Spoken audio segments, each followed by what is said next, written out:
Jarvisi, ukradni mu koule. Ano, pane, zahajuji sekvenci krádež koulí.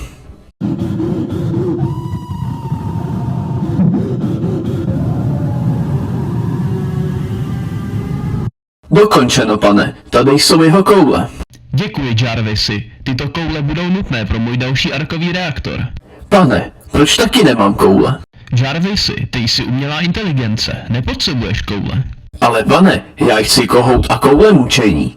Jarvisi, nemůžeš dostat kohout a koule mučení. Nemáš ani ženis.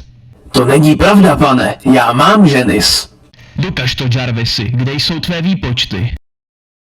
Jarvisi, jsi tu?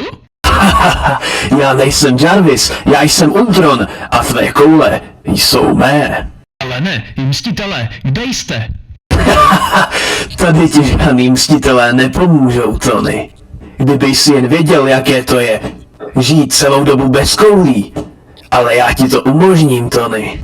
Tak to si nemyslím, Ultrone, mé koule jsou totiž chráněné 10 vrstvami paládia. Ale, Tony, ty si opravdu myslíš, že mě nějaké paládium zastaví? Ale ovšem, a to ještě netuší, že máš robotické koule a já ti je rozdupu. Ne, Tony, to bych si neudělal.